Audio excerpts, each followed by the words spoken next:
घर में किलकारियों की दस्तक हर परिवार को सुकून देती है, लेकिन जब छोटे बच्चों में, नवजात बच्चों में कोई ऐसी बीमारी दिखाई देती है जो गंभीर होती है और जिसकी पहचान बड़ी मुश्किल होती है, तो उस पूरे परिवार की ज़िंदगी की दिशा बदल जाती है।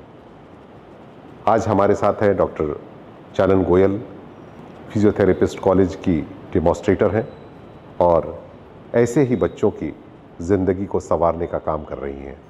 आज के इस शो में हम सेरेब्रल पॉल्सी और ऑटिज़म जैसी ऐसी ही गंभीर बीमारी की चर्चा उनसे करेंगे।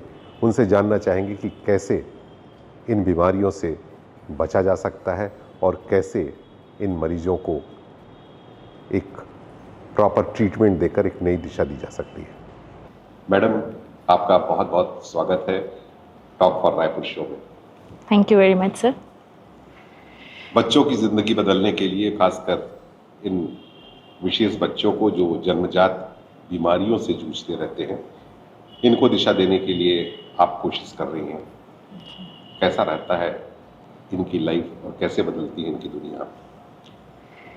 सर, देखा जाए तो हर बच्चा अपने आप में एक अनलिमिटेड पोटेंशियल के साथ पैदा होता है और हम सभी में कुछ ना कुछ यूनिकनेस होती है। तो यदि बच्चे को डिफ़िकल्टीज़ हैं तो उसका पोटेंशियल बाहर लाने में हो सकता है उसे एक्स्ट्रा पेरेंट्स को मेहनत करनी पड़े, उसके साथ टीम को मेहनत करनी पड़े, मेडिकल प्रोफेशनल्स को और थेरेपिस्ट को। तो लेकिन कहीं ना कहीं हर बच्चे में अगर कुछ कमी होती है तो कुछ स्ट्रेंथ्स भी ज़रूर होती हैं। तो हमें उनकी स्ट्रेंथ्स और वीकनेस को दोनों को ध्यान में रखते हुए उनके डेवलपमेंट में आगे बढ़ना चाहिए। मैं यदि बात करूं सेरेब्रल पॉल्सी की, ऑटिज़म की, तो ये एक तरह से जो डिसऑर्डर है, इनमें कम्युनिकेशन की इनको तकलीफ होती है, चलने फिरने में लोकोमोशन के जो है वो चैलेंजेस रहते हैं। शुरुआती दिनों में जब ये बच्चे स्कूल में हो या घर पर हो, तो कैसे एक पेरेंट पहचान पाता है या एक टीचर कैसे पहचान पाएंगे, मैं इस पर ज़रूर जानना चाहूँगा आपसे। जी सर, ये जब सेरेब्रल पॉल्सी अगर बच्चे को होता है तो उसके बहुत यंग एज में ही कुछ साइंस ऐसे देखने को मिलते हैं जो पेरेंट्स को बहुत ध्यान रखना चाहिए। जैसे अगर बच्चा 3 महीने का है तो उसे गर्दन संभालना चाहिए। 3 से 4 महीने का बच्चा यदि गर्दन ना संभाल पा रहा हो, मतलब अगर हम उसे उठा रहे हैं तो उसकी गर्दन में लचक हो, और यदि बच्चा 5 महीने का हो गया है उसे पलटना चाहिए दोनों तरफ। बच्चा अगर 6-7 महीने का है तो सपोर्ट के साथ बैठना शुरू करे। 8-9 महीने में बिना सपोर्ट के साथ बैठना शुरू करे। 9 महीने में, 10 महीने में बच्चा पकड़ के खड़ा भी होने लगता है। और 12 महीने में, मतलब 1 साल की उम्र में बच्चे को इंडिपेंडेंटली खड़ा हो जाना चाहिए, बिना किसी सपोर्ट के खड़ा होना सीख लेना चाहिए। और 1 साल से 1.5 साल की उम्र में बच्चे को चलना चाहिए। तो यदि वो ये माइलस्टोन्स सही समय पर अचीव नहीं कर पा रहा हो, जो कि शुरुआत के 1-1.5 साल में ही पहचाने जा सकते हैं, तो बच्चे में डेवलपमेंटल डिले है और उसका कारण सेरेब्रल पॉल्सी हो सकता है। तो इस तरह से माँ बाप को ये ध्यान रखना चाहिए कि 4 महीने में गर्दन ना संभालना, 9 महीने में बैठ ना पाना, 1 साल में खड़े ना हो पाना और 1.5 साल तक चल ना पाना। 4, 9, 12, 18 अगर नहीं हो रहा है तो बच्चे को डिटेल्ड इवैल्यूएशन के लिए मेडिकल प्रोफेशनल्स की हेल्प लेनी चाहिए।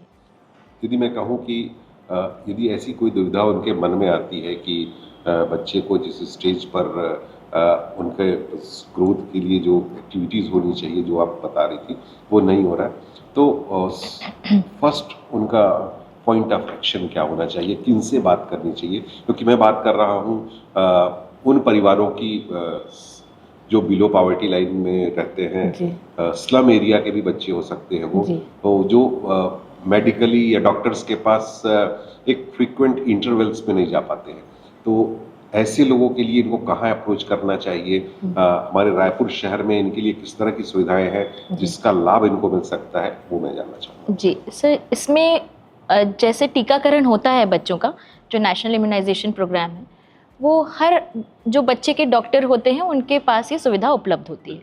और जो हमारे गवर्नमेंट हॉस्पिटल हैं जैसे रायपुर में मेकाहारा है, स्टेट का सबसे बड़ा टर्शरी केयर सेंटर है, उसके साथ डिस्ट्रिक्ट हॉस्पिटल भी हैं।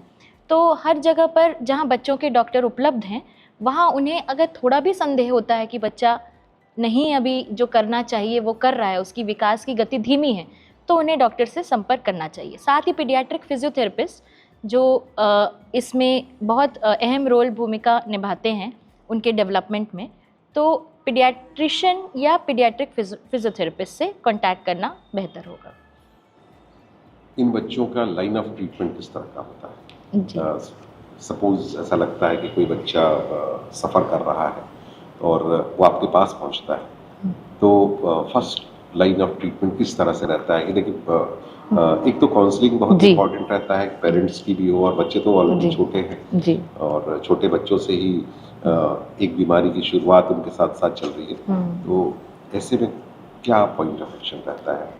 पहले तो सर जितना डिटेल में हम उनका असेसमेंट करेंगे ताकि हमें पता चले कि हिस्ट्री से और इन्वेस्टिगेशन से कि क्या उसे तकलीफ़ है एग्जैक्टली, उस तकलीफ़ के अकॉर्डिंग हम बच्चियों के जो पेरेंट्स होते हैं और सारे फैमिली मेम्बर्स, क्योंकि इसमें सिर्फ पेरेंट्स नहीं, इसमें हमें पूरे फैमिली के सपोर्ट की बहुत ज़रूरत पड़ने वाली है, तो उन्हें हम ये बताते हैं कि बच्चे में जो कंडीशन है वो किस तरह से कंटिन्यू अगर ट्रीटमेंट करें तो उन्हें एक बहुत अच्छे से इम्प्रूवमेंट के चांस बढ़ जाते हैं।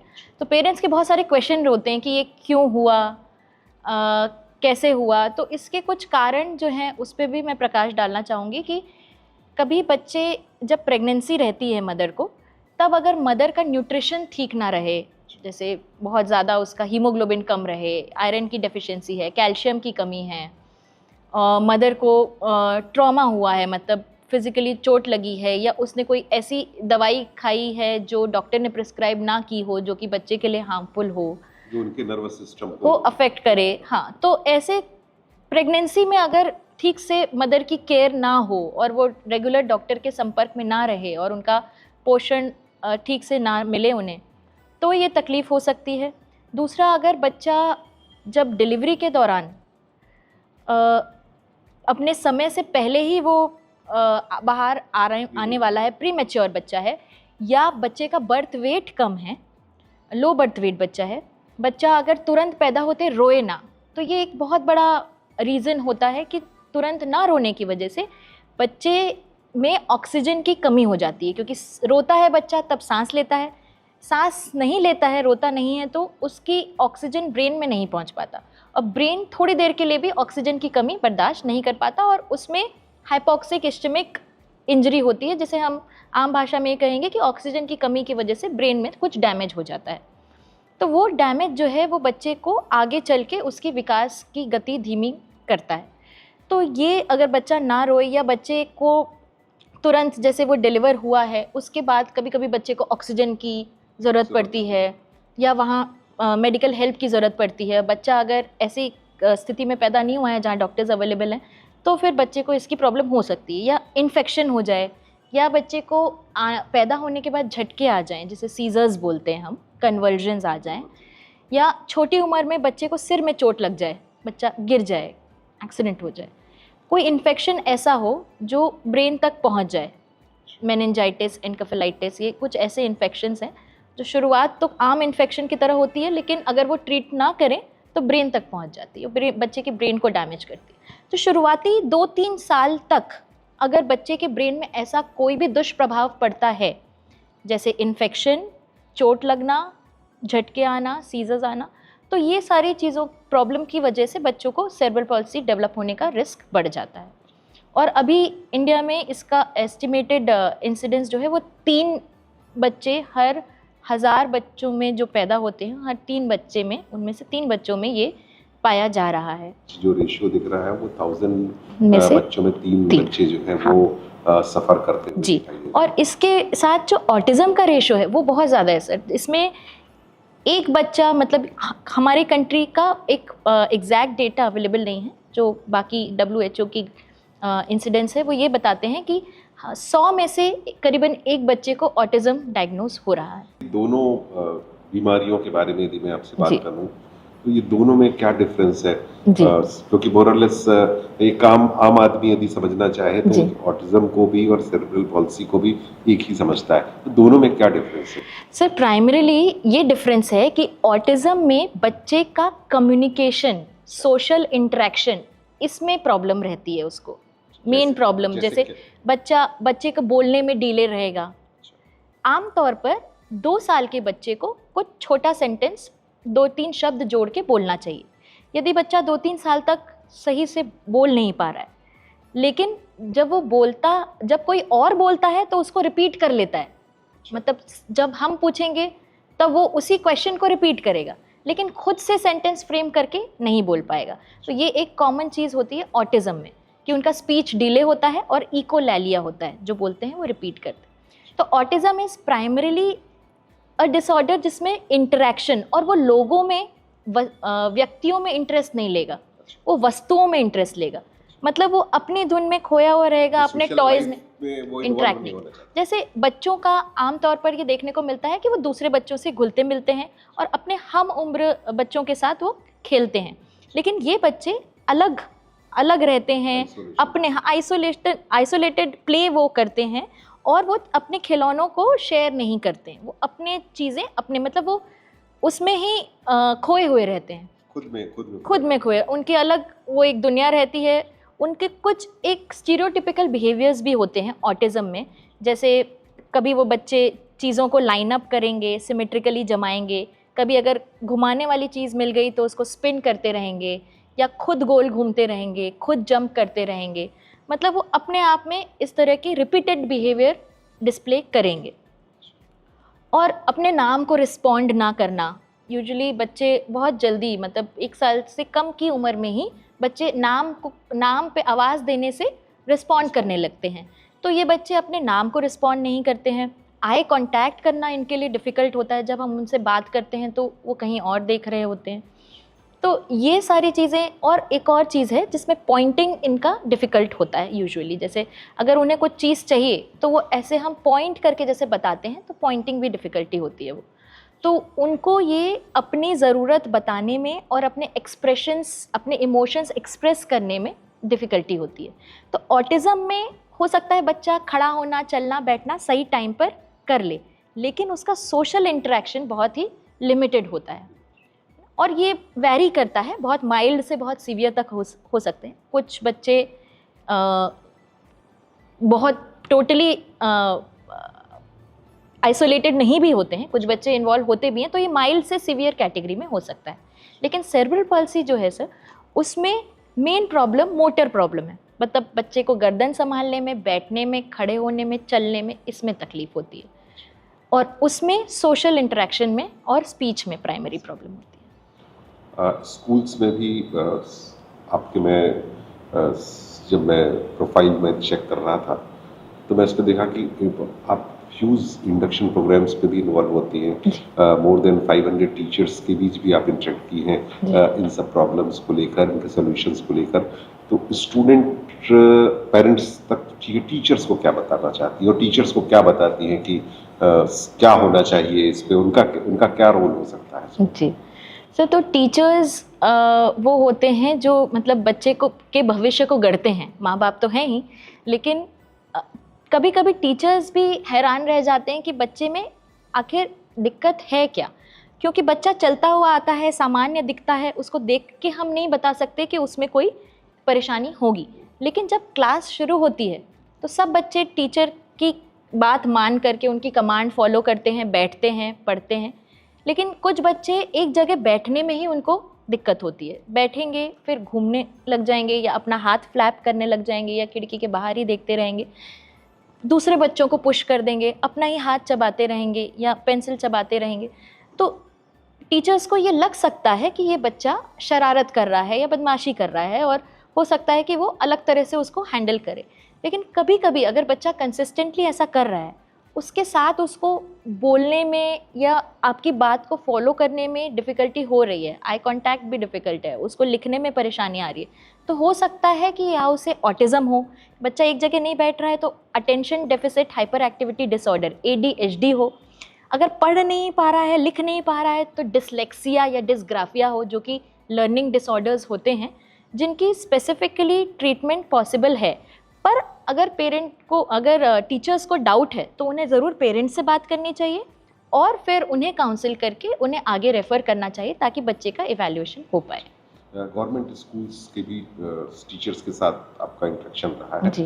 वहाँ किस तरह का रिस्पांस आता है, या वहाँ पर तो जनरली पेरेंट्स टीचर्स मीट नहीं होते हैं, वहाँ पर इस तरह के चैलेंजेस को ओवरकम करने के लिए आप लोगों की क्या प्लानिंग होती है? हाँ, ये सर हमने कोशिश की है कि छत्तीसगढ़ के जो प्राइमरी स्कूल्स हैं उनमें जो इंडक्शन प्रोग्राम होता है टीचर्स का, उनकी ट्रेनिंग में एक ये भी सेशन इंक्लूड किया गया कि इसमें टीचर्स को कम से कम ये पता रहे कि कौन कौन सी कंडीशंस होती हैं और उसमें क्या आइडेंटिफिकेशन के साइंस होते हैं। अच्छा, बच्चों को क्या क्या तकलीफें हो सकती हैं? हाँ, जैसे सेरेब्रल पॉल्सी, हाँ, cerebral palsy, autism, down syndrome, ये कॉमनली उनको तकलीफ़ें हो सकती हैं। तो जब बच्चा अगर चलने में उसको तकलीफ़ है, बैठने में तकलीफ़ है, हो सकता है बच्चा व्हील चेयर पर आया हो, तो उसको सेरेब्रल पॉल्सी होने की संभावना है।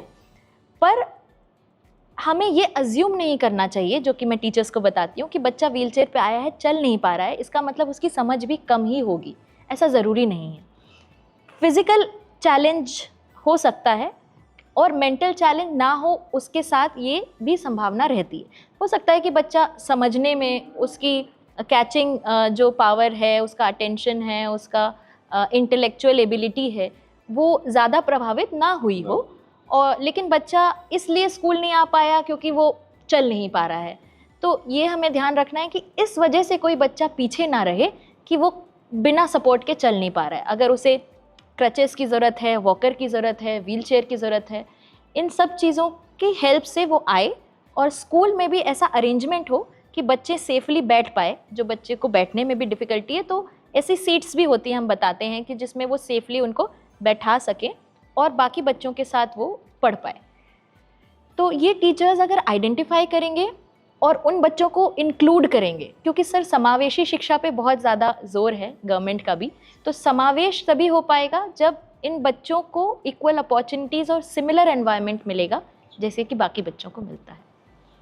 मॉडर्न मेडिकल साइंस इस प्रॉब्लम को किस तरह से देखता है, और यदि बच्चों में इनिशियल इस तरह के कोई सिम्टम्स आते हैं तो क्या इसको परमानेंटली दूर किया जा सकता है? बीइंग एक्सपर्ट, आप क्या सोचती हैं? सर, मॉडर्न मेडिकल साइंस अब इसके लिए बहुत इक्विप्ड है, अवेयर है कि इन बच्चों के लिए हम बहुत ज़्यादा डिफरेंस ला सकते हैं। जो कि पहले क्या होता था कि जब अगर ऐसा डायग्नोसिस हुआ है, बच्चे के ब्रेन में एमआरआई में बहुत डैमेज दिख रहा है, तो पेरेंट्स को ये अनफॉर्चुनेटली काउंसिल किया जाता था पहले कि बच्चे का कुछ बहुत ज़्यादा एक्सपेक्टेशन वो ना रखें, वो कर पाएगा। लेकिन अब ऐसा देखा गया है, with my experience I am saying, कि बहुत डैमेज एमआरआई में होता है, फिर भी बच्चा हो सकता है उतना अफेक्टेड ना हो, या बच्चा ज़्यादा अफेक्टेड हो और एमआरआई में उतना ना दिखे। तो हर बार वो कोरिलेट एग्जैक्टली करे, ये ज़रूरी नहीं होता। और हमें अगर अपनी तरफ से हम पूरी मेहनत करें, मतलब थेरेपिस्ट, टीचर्स, पेरेंट्स और डॉक्टर्स, ये पूरी टीम है, वो अगर प्रॉपरली रेगुलर प्रैक्टिस करे, क्योंकि सर इसमें टाइम लगता है चेंजेस आने में, लेकिन आता ज़रूर है। कोई भी बच्चा बहुत ज़्यादा अफेक्टेड है तो भी उसमें कुछ ना कुछ चेंज तो आएगा थेरेपी से, अगर वो सही से हो रही है और रेगुलरली हो रही है। हाँ, लेकिन अगर थेरेपी जल्दी शुरू हुई है, अर्ली एज में शुरू हुई है, अर्ली इंटरवेंशन हुआ है, जो कि 3 साल से पहले का समय है, वो गोल्डन पीरियड है सर। बच्चे की ज़िंदगी के पहले 1000 दिन उनके डेवलपमेंट में बहुत इंपॉर्टेंट रहते हैं, क्योंकि ब्रेन का बहुत फास्ट डेवलपमेंट होता है। हमारे ब्रेन में साइनेप्सिस जो सेल्स रहते हैं, वो एक दूसरे से कनेक्शंस बना रहे होते हैं।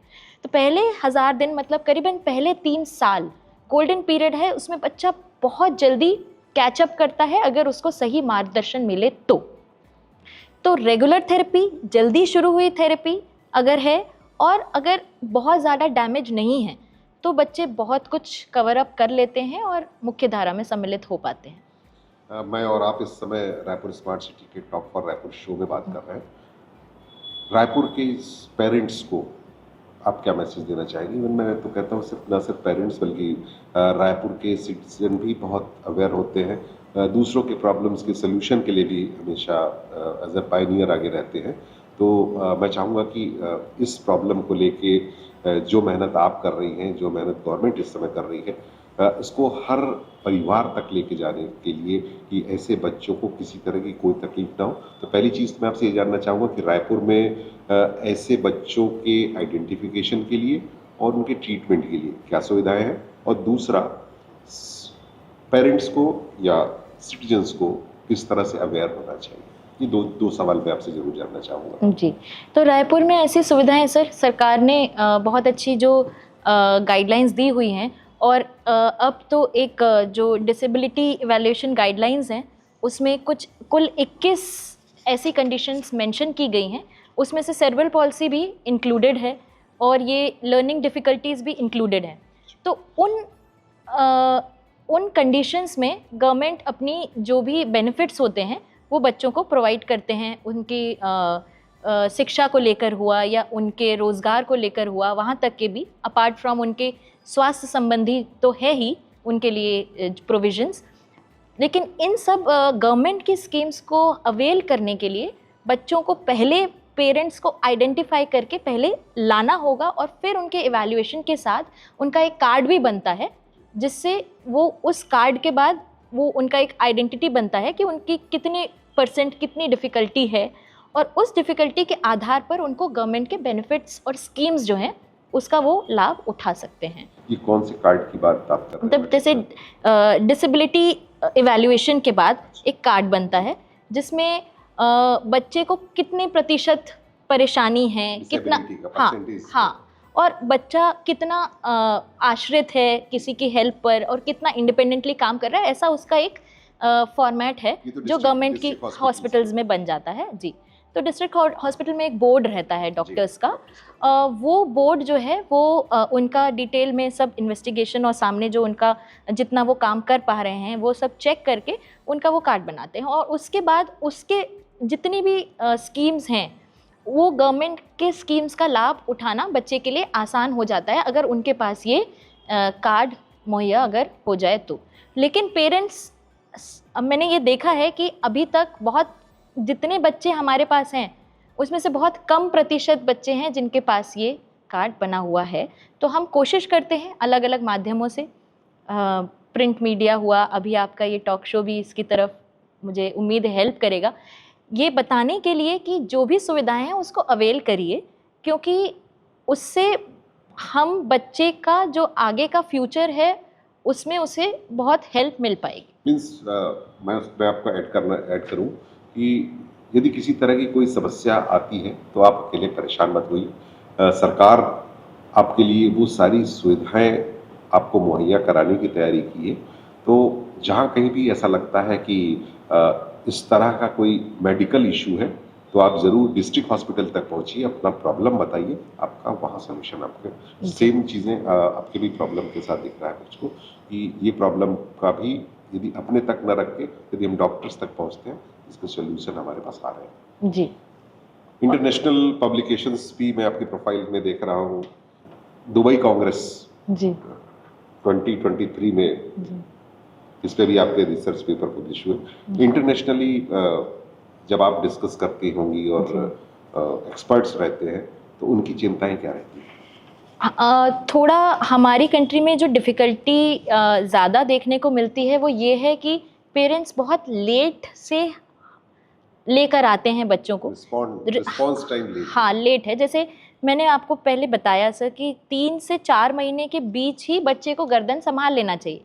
तो अगर 4-5 महीने तक पेरेंट्स को एक आइडियल सिचुएशन में अप्रोच करना चाहिए, लेकिन वो 4-5 साल की उम्र तक हमारे पास आते हैं, तब तक की स्थिति बहुत बिगड़ चुकी होती है और बच्चों में अलग तरह की परेशानियां, जैसे मसल टाइट हो चुके होते हैं, हाथ पैर अकड़ चुके होते हैं, कॉन्ट्रैक्चर्स और डिफॉर्मिटीज़ आ जाती हैं, उस स्टेज में लेके आते हैं। उसके बाद बहुत ज़्यादा मदद करना मुश्किल हो जाता है।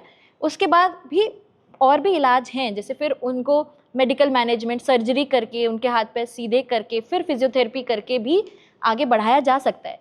पर अगर वो अर्ली एज में आ जाएं तो ये ज़्यादा फ़ायदेमंद होगा, कई चीज़ें हम प्रिवेंट कर पाएंगे।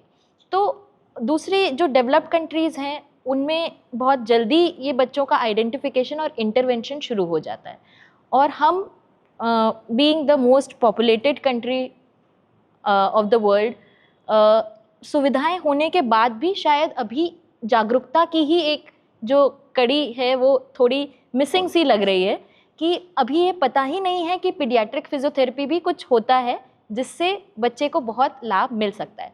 क्योंकि जो बच्चा बैठ नहीं पा रहा, मांसपेशी कमज़ोर है, उसको बिना एक्सरसाइज के या बिना प्रॉपर थेरेपी के हम कुछ और करके बैठाना खड़ा करना नहीं सोच सकते, क्योंकि इसका सॉल्यूशन एक्सरसाइज से होकर ही गुजरता है, थेरेपी से। तो अवेयरनेस मुझे लगता है कि इंटरनेशनली जितना डेवलप्ड कंट्रीज़ में है वो उससे हम थोड़ा सा पीछे हैं, लेकिन हमारे कंट्री में सुविधाओं की और थेरेपिस्ट की और डॉक्टर्स की कमी नहीं है, और बच्चे भी ऐसे बहुत हैं जिनको ज़रूरत है, बस वो लिंक जो है वो बैठ जाए कि वो सही समय पर सही प्रोफेशनल से मिल लें, वो हम कोशिश करते हैं। हमारी और आपकी बात स्टॉप फॉर रायपुर शो के इस प्रोग्राम में हम मोर रायपुर ऐप, जो रायपुर म्यूनसिपल कॉरपोरेशन का ऐप है जो डिफरेंट सर्विसेज प्रोवाइड करता है, उस प्लेटफॉर्म पर हम इसको रन कर रहे हैं। तो रायपुर के लोग इस समय आपको देख रहे हैं, आप उनको क्या मैसेज देना चाहेंगे?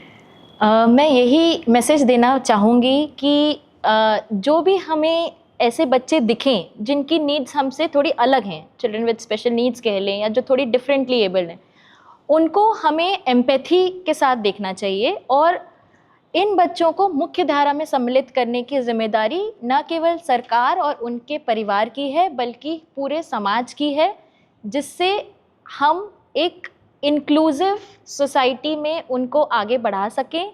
और कई बार इन बच्चों में भी ऐसी प्रतिभाएं आगे निखर कर आती हैं जिसका हम अंदाज़ा भी नहीं लगा सकते हैं, और वो परिवार के लिए और देश के लिए कई ऐसी चीज़ कर जाते हैं जो कि एक आम इंसान के लिए भी करना मुश्किल होता है। तो हमें ये सोचना चाहिए कि हम किस तरह से एक ह्यूमन लाइफ को वैल्यू करते हुए उनके परेशानी को ना देखकर उनको एज अ पर्सन पहले हमें ट्रीट करना चाहिए, और छोटे बच्चों को भी ये बताना चाहिए, ये नॉलेज देनी चाहिए कि इन बच्चों के साथ भी हमें किस तरह से प्रॉपरली बिहेव करके उनको कैसे इंक्लूजन में लेना है, ताकि ये बच्चे आगे चल के जब बड़े हों तब वो एक समावेशी सोसाइटी की तरफ आगे बढ़ सकें। बहुत बहुत धन्यवाद डॉक्टर गोयल, आप इस शो में आई, बहुत सारी नई बातें भी आपने बताई हैं, और आपकी इन कोशिशों के साथ हम उम्मीद करते हैं कि हम एक स्वस्थ खुशहाल छत्तीसगढ़ की दिशा में एक और कदम बढ़ाएंगे। बहुत बहुत धन्यवाद। ये थी डॉक्टर चानन गोयल, फिजियोथेरेपिस्ट हैं, रायपुर और पूरे छत्तीसगढ़ के उन खास बच्चों के लिए काम कर रही हैं जिनको चलने फिरने और संवाद में तकलीफ होती थी। मैडम, आज आप इस शो में आई, आपका बहुत बहुत धन्यवाद। बहुत बहुत धन्यवाद आपका सर। आप अपील करना चाहूँगी कि वो मोर रायपुर ऐप डाउनलोड करें और टॉक फॉर रायपुर शो से जुड़ें। धन्यवाद।